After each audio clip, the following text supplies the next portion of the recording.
sabia que, estando grávida, você tem direito a receber uma pensão do pai da criança?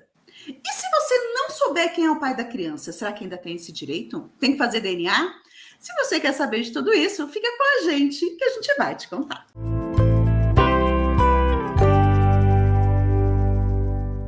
Olá, eu sou a Mônica Romeiro, muitíssimo bem acompanhada da doutora Adriana Guliano Erani Deyama. Falei certo, doutora? Sim, correto. Seja muito bem-vinda novamente. Tirar essas dúvidas, ela é advogada, ela vem nos ajudar a esclarecer muitas dúvidas que aparecem das minhas meninas aqui no canal e talvez seja a sua. Bem-vinda, doutora. Obrigada, Mônica. É sempre um prazer estar aqui com você. Eu tenho direito a receber uma pensão alimentícia durante esse período de gestação ou só depois que meu filho nascer? Não, Mônica, você tem direito sim a receber a pensão alimentícia. Evidentemente que o valor da pensão é destinado a todas as despesas referente à gravidez, à gestação. Então, medicamentos, a depender da sua condição, se você vai precisar de uma alimentação mais específica, também abrange um determinado tipo de atendimento médico ou mesmo psicológico. Então, essa pensão, o valor, ele é todo destinado a tudo que está relacionado à sua gravidez e às necessidades durante esse período, né? Mas existe uma peculiaridade, uma particularidade, Mônica, que a pensão ela é raciocinada da seguinte forma: não é que você tem direito a um valor integral. Então, por exemplo, se você gastou lá com o médico R$200 numa consulta, o raciocínio é metade. Então, você tem direito de receber do pai da criança, do futuro pai, R$100, porque, em tese, R$100 você também cobre. É 50% para cada um. É esse o raciocínio. Tá, então a pensão que a gente teria direito durante a gestação, ela tem um nome técnico para isso ou é só a pensão na gestação? Como é que é? Não, a gente chama de alimentos gravídicos e ela decorre de uma lei que surgiu em 2008, é a 11.804 de 2008. Então ela vem justamente tirar qualquer tipo de dúvida, porque antes da lei questionavam, puxa, mas se a criança não nasceu, por que a pessoa vai pagar uma pensão alimentícia, não sabe nem se ela vai nascer com vida?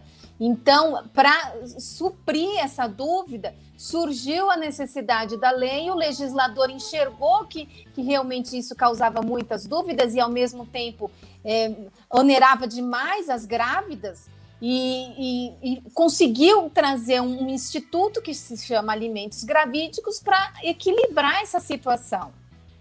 E o que acontece se o pai chegar e falar assim, não, mas eu não sou pai dessa criança, não, quero pagar não. Como é que faz? Então, Mônica, essa é um detalhe que diferencia, né, da pensão alimentícia normal de uma criança, que é justamente, enquanto a criança já nasceu, você vai lá, faz a investigação de paternidade, você consegue identificar o pai biológico. Nos alimentos gravídicos, até para evitar testes mais invasivos no bebê, no feto, a lei, o legislador, então, pensou num formato em que basta a mulher trazer provas ou indícios de que aquele cidadão pode ser o pai da criança. Então, que tipo de provas são essas? Testemunhos dizendo que, poxa, eles sempre namoraram, por exemplo. Eu vou dar um exemplo. É evidente que cada situação, esse tipo de indício pode ser mais complicado de se provar, porque se foi só uma aventura, se não é um namorado, enfim, foi algo esporádico, fica mais difícil de você criar esse link, né, essa ligação. Mas, de um modo geral, testemunho, mensagens eletrônicas em rede social, no WhatsApp, ou qualquer outro tipo de prova, fotos que mostram que eles estavam sempre juntos. Então, o legislador, ele se satisfez com meros indícios para poder assegurar a essa mulher o direito da pensão, no caso dos alimentos gravídicos.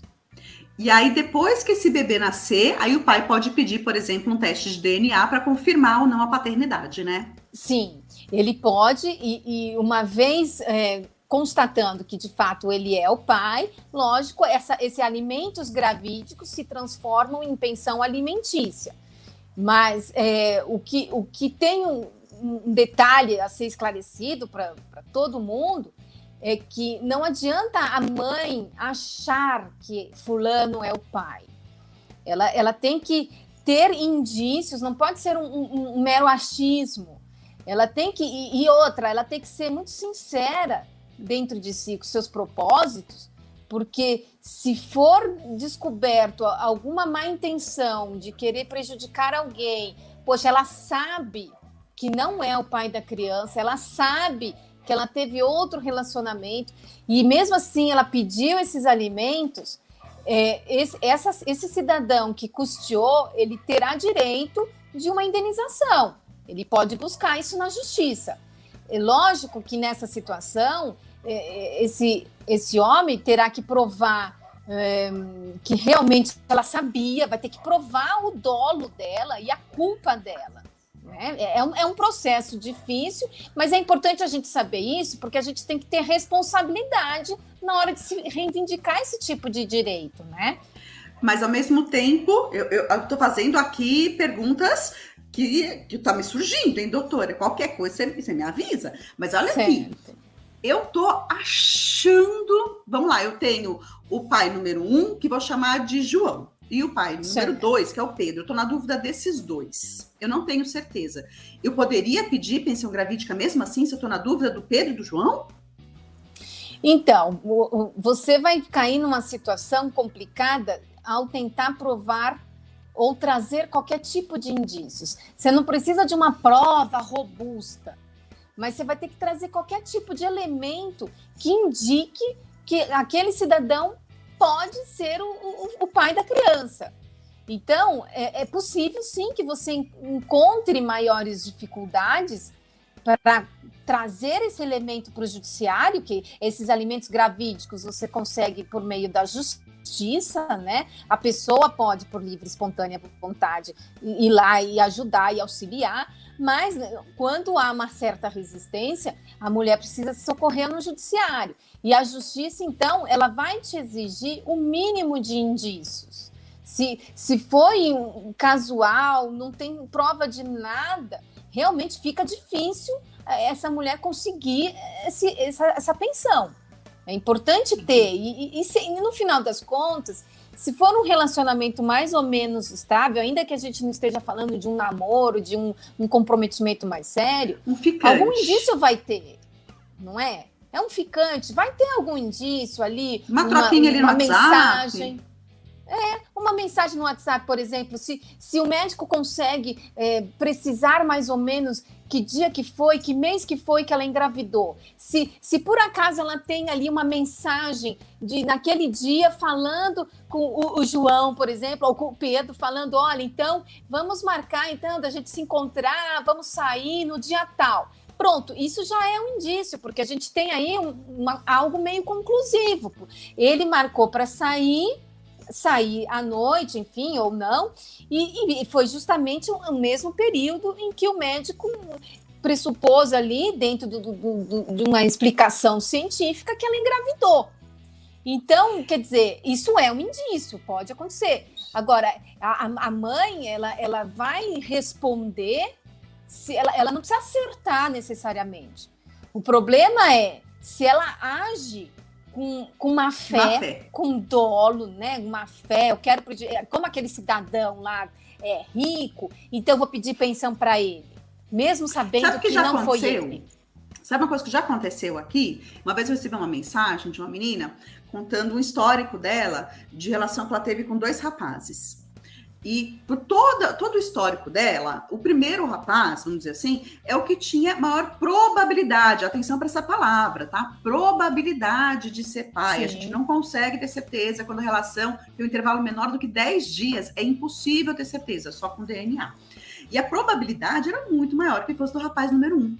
Mas ela queria que fosse o 2, porque ela é apaixonada pelo 2. E aí eu falei para ela sobre isso. Eu falei assim, eu entendo o seu desejo de ter um filho com o pai número 2, mas as probabilidades não estão a favor dele. Eu não estou dizendo que ele não seja, mas eu estou dizendo que a probabilidade de ser ele está muito baixa em relação ao pai número 1. Então, assim, a gente não consegue bater o martelo, mas Sim. a gente também tem que usar os indícios médicos para fazer esse pedido. Ou seja, não é porque Sim. eu quero que seja o pai número 2, que eu tive relação há 2 meses atrás, e eu tô grávida de 1 mês. Então, assim, não bate. Então, tem que pegar junto ali um ultrassom, um laudo do médico com as datas prováveis ali de ter, porque a fecundação, ela nem sempre acontece no dia da relação, sabe, doutora? Então dá uma confusão mesmo natural com as meninas. Então, mas lembrando que tem que estar próximo ali da ovulação. 5 dias antes, 3 dias antes, pode ser o pai. Então, se você tem dúvida, pede para o médico te ajudar. Acaba sendo um trabalho conjunto. Vai falar com o seu advogado, mas já esteja munida das provas para que realmente vejam que existe a probabilidade mais alta de você estar pedindo a pensão da pessoa certa. Vamos ser justos, né? Agora, você sabe, Mônica, o interessante dessa lei que a lei teve alguns artigos que foram vetados depois, revogados e afastados. Então, e um dos artigos falava justamente isso que eu estou dizendo, que se a mulher, por acaso, errar na hora de pedir a pensão, ou seja, ao final, concluir que aquele cidadão que prestou os alimentos durante a gravidez não era o pai, ela respondia por indenização, independentemente de culpa. Esse artigo ele foi realmente revogado porque, de certa forma, ele acabou servindo até como um obstáculo e as mães pararam de pedir, então, porque às vezes elas estão numa situação que elas realmente não conseguem identificar ou ter alguma certeza. E aí, isso, ao invés de assegurar um direito e proteger essa mulher, ela passou a ser uma ameaça. Então, ela optou, então não vou pedir nada, porque eu não sei, vai que eu erre. Então, assim, esse artigo ele foi revogado, mas embora ele tenha sido revogado, situações extremas em que se comprove uma má-fé, um mero achismo, sem qualquer conjectura, sem qualquer indícios, realmente eu entendo que há um espaço para esse pai, esse homem que prestou alimentos, entrar sim com uma ação. Então, ou seja, no final das contas, o que o Estado espera? O Estado, o judiciário, o juiz, o que ele espera? Ele espera a sensatez de ambos os lados. Ele espera que a mãe seja sincera com seus propósitos e espera que esse futuro pai também seja sincero e responsável pela criança, por todos os gastos e pela própria mãe que está naquela condição em que a gente sabe, né? A gente como mulher e mãe, a gente sabe o custo de uma gravidez. E é um custo não só financeiro, psicológico, tem tudo, muda tudo na nossa vida quando a gente está grávida. Então, quer dizer, e a gente nunca sabe se a nossa gravidez vai ser tranquila ou não, se a gente vai precisar ou não de um determinado tratamento ou não, porque realmente é uma caixinha de surpresa, cada organismo reage de um jeito. Pode ser que você seja uma pessoa muito saudável, mas na sua gravidez vai ter alguma instabilidade, vai precisar de algum tratamento específico que você nunca imaginou que ia ter. E isso tem custo, né? Então, quer dizer, o que se espera no final das contas, o que o juiz e o que o legislador esperou dessa situação toda é justamente uma sensatez de ambos os lados e uma sinceridade de propósito. Ninguém vai enriquecer com base em alimentos gravídicos e, ao mesmo tempo, ninguém pode se esquivar de uma responsabilidade, de uma obrigação. Então, é unir esses dois elementos para a gente chegar numa situação mais equilibrada e, de certa forma, a lei tentar apaziguar esse contexto, né? Excelente, acho que está super claro, muitíssimo obrigada, mas calma, que se você for, tá vendo esse vídeo? Depois o bebê nasce. Quando o bebê nasce, vira pensão alimentícia. Só que esse é assunto para o próximo vídeo, que será postado amanhã. Então não perde, fica de olho. Obrigada, doutora Adriana. Tchau, obrigada, por enquanto, Mônica, por enquanto. Um beijão. Se você gostou desse vídeo, não esquece de deixar um curtir para mim, compartilha com quem está precisando desse conteúdo. E eu te vejo no próximo vídeo amanhã com a doutora Adriana.